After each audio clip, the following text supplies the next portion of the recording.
આપણે જાણીએ છીએ કે સૂર્યમંડળમાં આપણી પૃથ્વીનું અનેરું સ્થાન છે. પૃથ્વી જ એક એવો ગ્રહ છે જ્યાં જીવસૃષ્ટિ અસ્તિત્વ ધરાવે છે. આપણે જાણીએ છીએ કે પૃથ્વી પર 3 ભાગ તો મહાસાગરોનું પાણી જ છે. બાકીના એક ભાગમાં છે 7 ખંડ. આ 7 ખંડ એટલે એશિયા, યુરોપ, ઉત્તર અમેરિકા, દક્ષિણ અમેરિકા, આફ્રિકા, ઓસ્ટ્રેલિયા અને એન્ટાર્કટિકા. આપણો દેશ ભારત એશિયા ખંડમાં આવેલો છે. ભારત દેશ પણ ભાતીગળ લોક સંસ્કૃતિ ધરાવતો વિશાળ અને વિરલ દેશ છે. આપણા દેશમાં 29 રાજ્યો અને 7 કેન્દ્ર શાસિત પ્રદેશો છે. યોગ્ય રીતે અને સુચારુ શાસન થઈ શકે એ માટે આપણો દેશ વિવિધ રાજ્યોમાં વહેંચાયેલો છે. આ છે આપણું ગુજરાત રાજ્ય. ગુજરાત રાજ્યનું પાટનગર ગાંધીનગર છે. દોસ્તો, આપણે ગાંધીનગર જિલ્લાનો શૈક્ષણિક પ્રવાસ કરી રહ્યા છીએ. આપણે અત્યાર સુધીમાં ગાંધીનગર જિલ્લાના 4 તાલુકા માણસા, કલોલ, દહેગામ અને ગાંધીનગરનો શૈક્ષણિક પ્રવાસ કર્યો. તમને મજા આવી ને? તો આજે આપણે ગાંધીનગર શહેરનો પણ શૈક્ષણિક પ્રવાસ કરીએ. તો થઈ જાઓ તૈયાર. તમે સૌ જાણો છો એમ ગાંધીનગર ગુજરાત રાજ્યનું પાટનગર છે.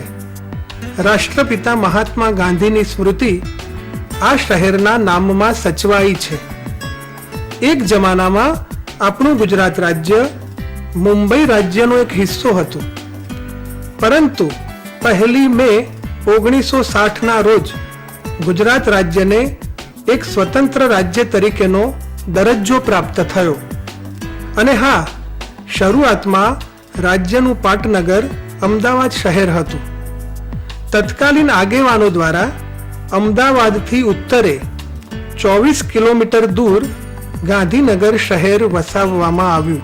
અને દોસ્તો, આ છે આપણા ગાંધીનગર શહેરની એક ઝલક. વિશાળ રાજમાર્ગો અને અદ્ભુત વૃક્ષોથી આપણું શહેર શોભી ઉઠે છે. ગાંધીનગરને ક્લીન સિટી અને સાથે સાથે ગ્રીન સિટી પણ કહેવામાં આવે છે. જુઓ, સાબરમતી નદીનો આ પહોળો પટ, નદી પરનો આ પુલ ગાંધીનગર અને દહેગામ તાલુકાના ગામડા સાથે આપણા શહેરને જોડે છે. ગાંધીનગર શહેરની નગર રચના અદ્ભુત અને સુનિયોજિત છે. આ શહેર કુલ 30 સેક્ટરોમાં વિભાજિત છે. ક માર્ગથી જ માર્ગ સુધીના ઊભા 7 રોડ છે. એવી જ રીતે આ દરેક માર્ગ પર 0 થી લઈને 7 સુધીના સર્કલ છે. ઉત્તરે પેથાપુર તેમજ દક્ષિણે કોબા, સરગાસણ આદિ ગામડા પર્યંત હવે તો આ શહેર વિકસી રહ્યું છે. આ છે ગાંધીનગર શહેરનું મધ્યસ્થ બસ સ્ટેશન, જેને પથિકાશ્રમ પણ કહેવામાં આવે છે. ગ માર્ગ પરના 3 નંબરના સર્કલ પાસે આવેલ પથિકાશ્રમ જિલ્લા અને તાલુકાના લોકોને તેમજ શહેરના નાગરિકોને એસટી બસની સુવિધા પૂરી પાડે છે. શહેરનું રેલવે સ્ટેશન ખ માર્ગ પર આવેલું છે. અહીંથી રાજ્ય તેમજ દેશના જુદા જુદા સ્થળોએ જવાની સુવિધા મુસાફરોને મળતી રહે છે. ચાલો દોસ્તો, હવે આગળ વધીએ, કારણ કે શહેરની અનેક સંસ્થાઓ આપણે નિહાળવાની છે. શ્રી વિઠ્ઠલભાઈ પટેલ વિધાનસભા ગૃહ ચ માર્ગ પર 4 નંબરના સર્કલ પર આવેલું છે. અહીં આવેલા આ ભવ્ય મકાનો સચિવાલયના છે. આપણા રાજ્યનો વહીવટ પણ અહીંથી જ ચાલે છે. જૂનું સચિવાલય ડોક્ટર જીવરાજ મહેતા ભવન તરીકે ઓળખાય છે. તે પણ નજીકમાં જ આવેલું છે. તેમજ રાજ્ય મધ્યસ્થ ગ્રંથાલય સેક્ટર 17માં આવેલું છે, જેની સાવ નજીકમાં જ નગરનો ટાઉન હોલ છે, જે ગાંધીનગરના નાગરિકોને સાંસ્કૃતિક ચેતના પૂરી પાડે છે. સેક્ટર 20માના જ માર્ગ પર મંત્રીશ્રીઓના નિવાસસ્થાન તેમજ ચ 5 પાસે સેક્ટર 21માં સદસ્ય નિવાસ છે. ગુજરાત રાજ્ય શાળા પાઠ્યપુસ્તક મંડળ પણ સેક્ટર 10માં આવેલી સરકારી સંસ્થા છે, જે તમારા સૌ માટે પાઠ્યપુસ્તકો પ્રગટ કરે છે. આ ઉપરાંત સેક્ટર 17માં આવેલ સર્વ શિક્ષા અભિયાન મિશન પણ રાજ્ય કક્ષાની મહત્વની સંસ્થા છે. તેવી જ રીતે G3 સર્કલ પર આવેલ યુનિસેફ તો વિશ્વ કક્ષાની સંસ્થાની જ એક શાખા છે. સેક્ટર 17માં આવેલી ગુજરાત સાહિત્ય અકાદમી પણ રાજ્ય કક્ષાની સરકારી સાહિત્યિક સંસ્થા છે. સેક્ટર 12માં આવેલી સંસ્થા GCERT નું પૂરું નામ ગુજરાત શૈક્ષણિક સંશોધન અને તાલીમ પરિષદ છે.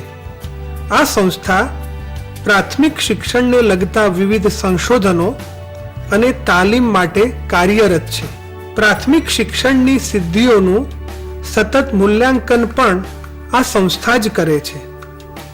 આ જ પરિસરમાં જિલ્લા શિક્ષણ અને તાલીમ ભવન ગાંધીનગર એટલે કે ડાયટ તેમજ માધ્યમિક શિક્ષક તાલીમ સંસ્થા STTI પણ આવેલી છે.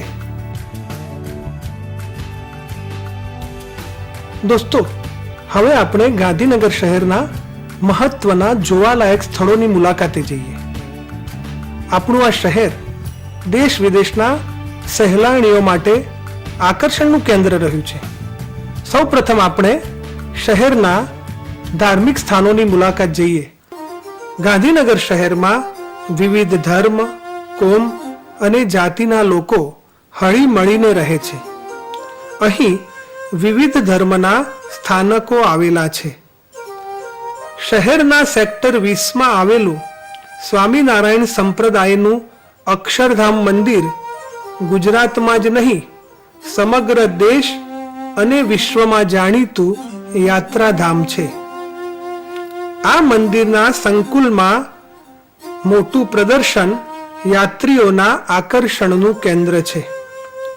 એવી જ રીતે સેક્ટર 22માં આવેલું પંચદેવ મંદિર પણ શહેરનું અત્યંત મહત્વનું ધાર્મિક સ્થાન છે. આ ભવ્ય મંદિરે જન્માષ્ટમી અને મહાશિવરાત્રિના તહેવારોમાં મેળો ભરાય છે. આ ઉપરાંત સાબરમતી નદીને કાંઠે પ્રાકૃતિક વાતાવરણમાં આવેલું ધોળેશ્વર મહાદેવનું મંદિર પણ જાણીતું યાત્રાધામ છે. અહીં નજીકમાં જ આવેલું સ્વામિનારાયણ ધામ પણ સાચા અર્થમાં દર્શનીય સ્થળ છે. દોસ્તો, આપણું આ ગાંધીનગર શહેર શિક્ષણનું પણ મહત્વનું ધામ છે. હો કે પૂર્વ પ્રાથમિક કક્ષાથી લઈને ઉચ્ચ શિક્ષણ સુધીની વિવિધ સંસ્થાઓ અહીં કાર્યરત છે. અત્યારે તમે સૌ પ્રાથમિક શાળામાં ભણો છો ને? તમારે પણ ભવિષ્યમાં તમારી કારકિર્દીના નિર્માણ માટે ઉચ્ચ શિક્ષણની સંસ્થાઓમાં ભણવાનું થવાનું ને?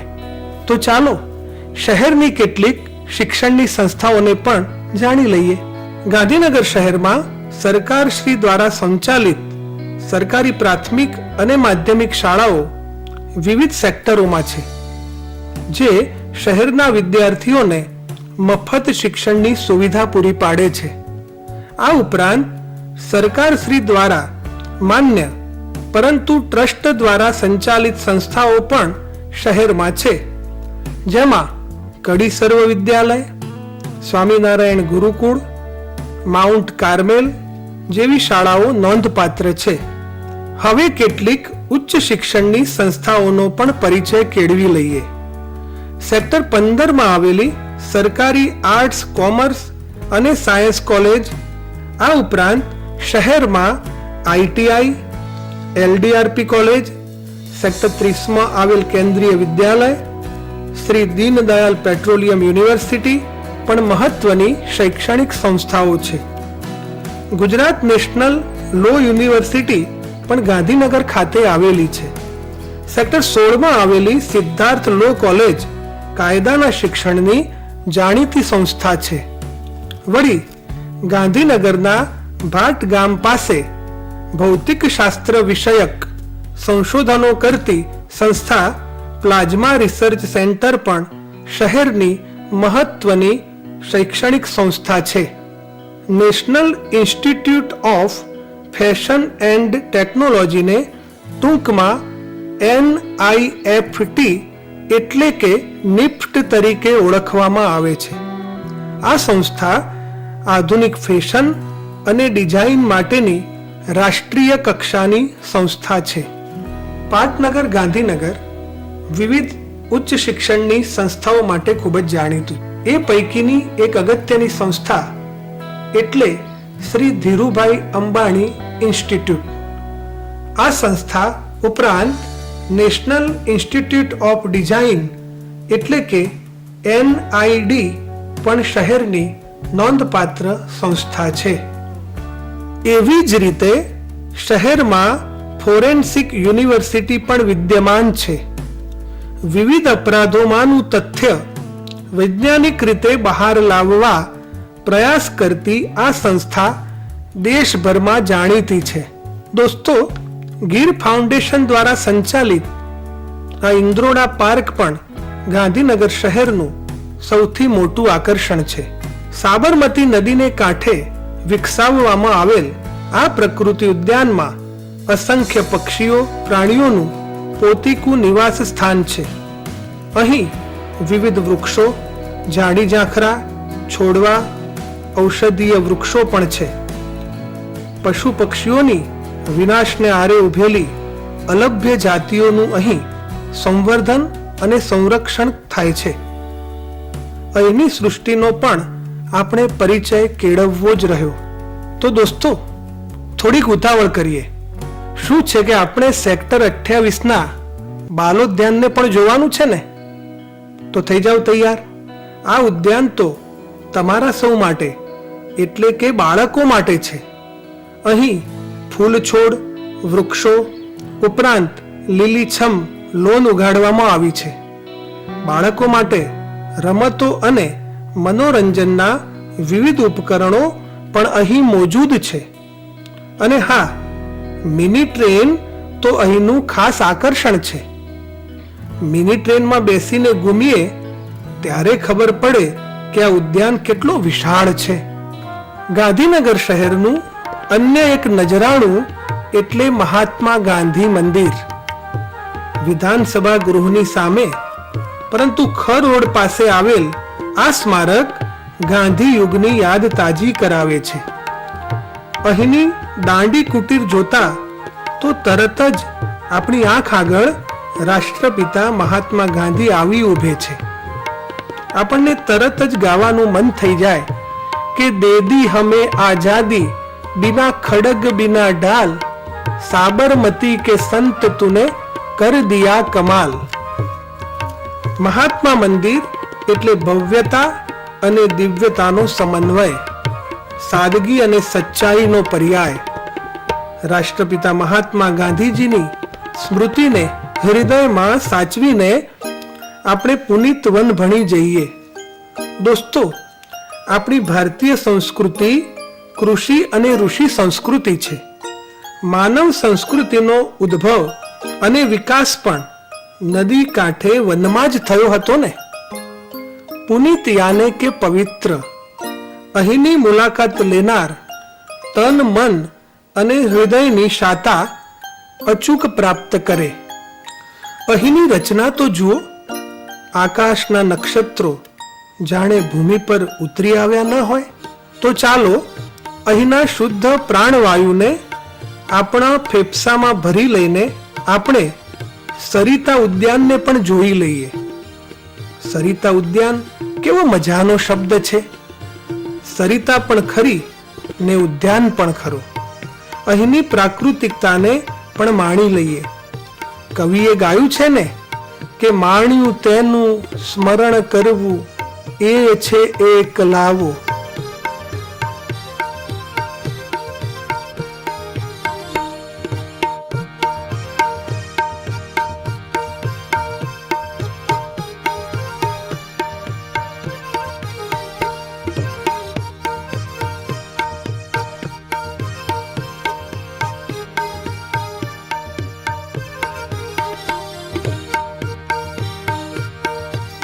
સેક્ટર 30 આવેલું વન ચેતના કેન્દ્ર પણ નોંધપાત્ર સ્થળ છે. સાબરમતી નદીને કિનારે આવેલું આ પ્રાકૃતિક સ્થળ છે, જ્યાં જુદા જુદા છોડ, વૃક્ષ અને વેલાનો ઉછેર કરવામાં આવે છે. સાથે સાથે આ કેન્દ્ર દ્વારા વૃક્ષારોપણની પ્રવૃત્તિઓને ઉત્તેજન આપે તેવા સેમિનારો પણ યોજવામાં આવે છે. ગાંધીનગરના સેક્ટર 21 સરકારી જિલ્લા પુસ્તકાલય આવેલું છે. અહીં પુસ્તકાલય ઉપરાંત વાંચનાલયની પણ સુવિધા છે. શહેરની અન્ય કેટલીક મહત્વની સંસ્થાઓથી પણ માહિતગાર થવું જરૂરી છે. સેક્ટર 30 સાબરમતી નદી પાસે થર્મલ પાવર સ્ટેશન આવેલું છે. તમે આસપાસના ગામડામાંથી પણ આનું દ્રશ્ય નિહાળ્યું હશે અને બોલ્યા હશો કે એ ગાંધીનગર દેખાય, ખરું ને? ગાંધીનગર શહેરની વિશેષતા તેના વિવિધ માર્ગો અને દરેક માર્ગ પરના સર્કલને પણ ગણાવી શકાય.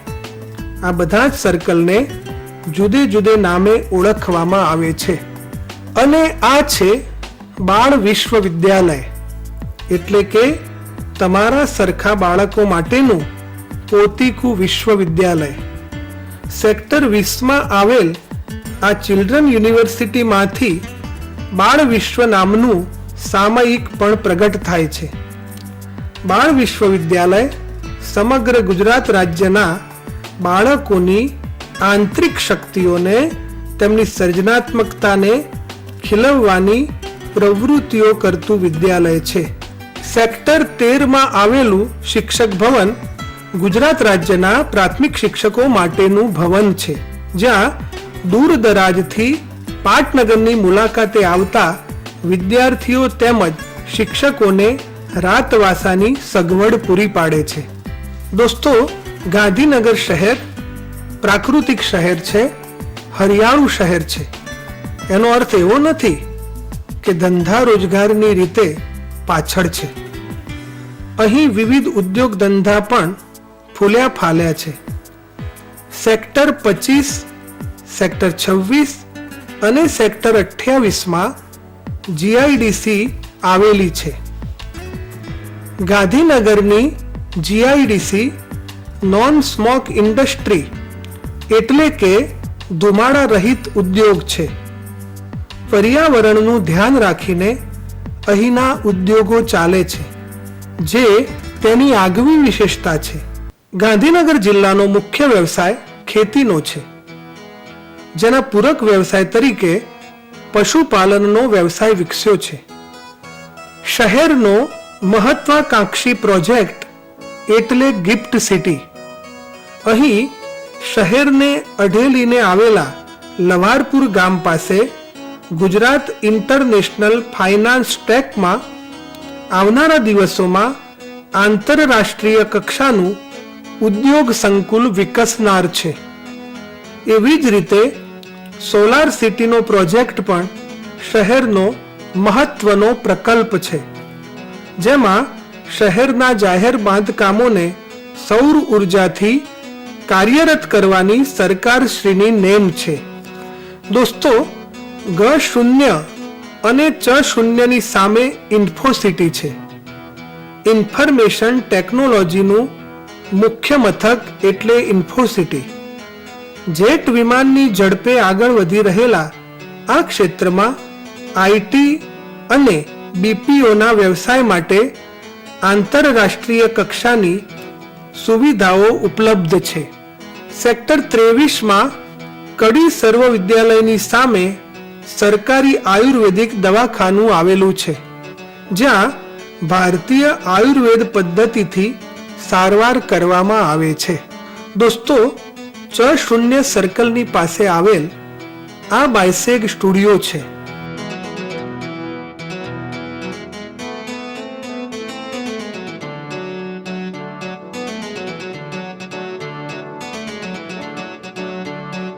તમારી શાળામાં બેસીને તમે એલઈડી પર જે નિદર્શન પાઠ નિહાળો છો તે અહીંથી જ પ્રસારિત થતા હોય છે. સરકારશ્રી દ્વારા ચાલતો આ સ્ટુડિયો શિક્ષણ ઉપરાંત અન્ય ક્ષેત્રોને લગતા કાર્યક્રમો પણ રજૂ કરે છે. સ્મશાન એટલે કે અંતિમ ધામ પણ શું યાત્રાધામ હોઈ શકે? ગાંધીનગરના સેક્ટર 30માં આવેલું મુક્તિધામ નૈસર્ગિક અને શાંતિપ્રદ સ્થાન છે. અહીં વિવિધ દેવદેવીઓ તથા સંતોની પ્રતિમાઓ ઉત્તમ જીવન જીવવાની પ્રેરણા આપે છે.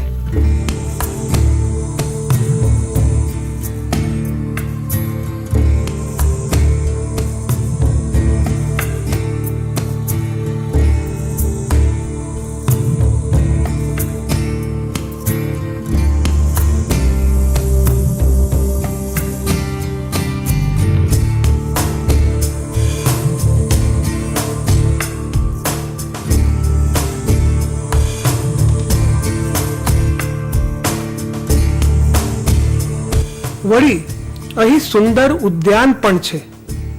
સાબરમતી નદીને તીરે આવેલ આ અંતિમ ધામમાં ટોકન ફી લઈને વીજળી દ્વારા મૃતકના અંતિમ સંસ્કાર કરવામાં આવે છે.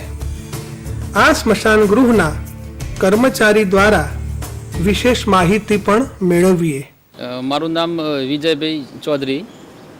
હાલ હું મુક્તિધામ કાર્યાલયમાં મેનેજરની સેવા આપું છું. જુનિયર સિટીઝન કાઉન્સિલે મુક્તિધામનું સંચાલન 19/9/2009 સંચાલન લીધું. હાલ લાકડામાં અંતિમ વિધિના દર આપણે ₹1 ટોકનથી ચાલે છે. સીએનજી ગેસ ભઠ્ઠીના 101 રૂપિયા છે અને બાળકોની દફન વિધિ હોય નાના બાળકોની તો ₹51 છે. જુનિયર સિટીઝન કાઉન્સિલ એમ્બ્યુલન્સ, સબવાહિની, અંતિમ ક્રિયાનો સામાન એ બધી સેવા જ આપે છે. એનો કોઈ ચાર્જ લેતા નથી. આરોગ્ય સુરક્ષાના સાધનો પણ રાખીએ છીએ આપણે. પહેલાં જે જૂનું હતું ત્યાં લોકોને પહેલાં આવવું પડતું, 2 કલાક પહેલાં જાતે લાકડા ગોઠવીને જાતે બધું કરવું પડતું અને લાકડાના વજન પ્રમાણે પૈસા લેવાતા હતા. હાલ આપણે વજન કરતા નથી, એમને એમ પૈસા ટોકન રૂપિયાથી જ ચાલે છે. જે લોકો ડોનેશન આપે એના આધારે ચાલે છે. દોસ્તો, આપણે ગાંધીનગર શહેરનો શૈક્ષણિક પ્રવાસ કર્યો. કેવું અદ્ભુત છે આપણું આ ગાંધીનગર શહેર. તમે અહીંની વિવિધ સંસ્થાઓથી પરિચિત બન્યા, જોવાલાયક સ્થળો જોયા, ધાર્મિક અને શૈક્ષણિક સંસ્થાઓને પણ આપણે નજીકથી નિહાળી.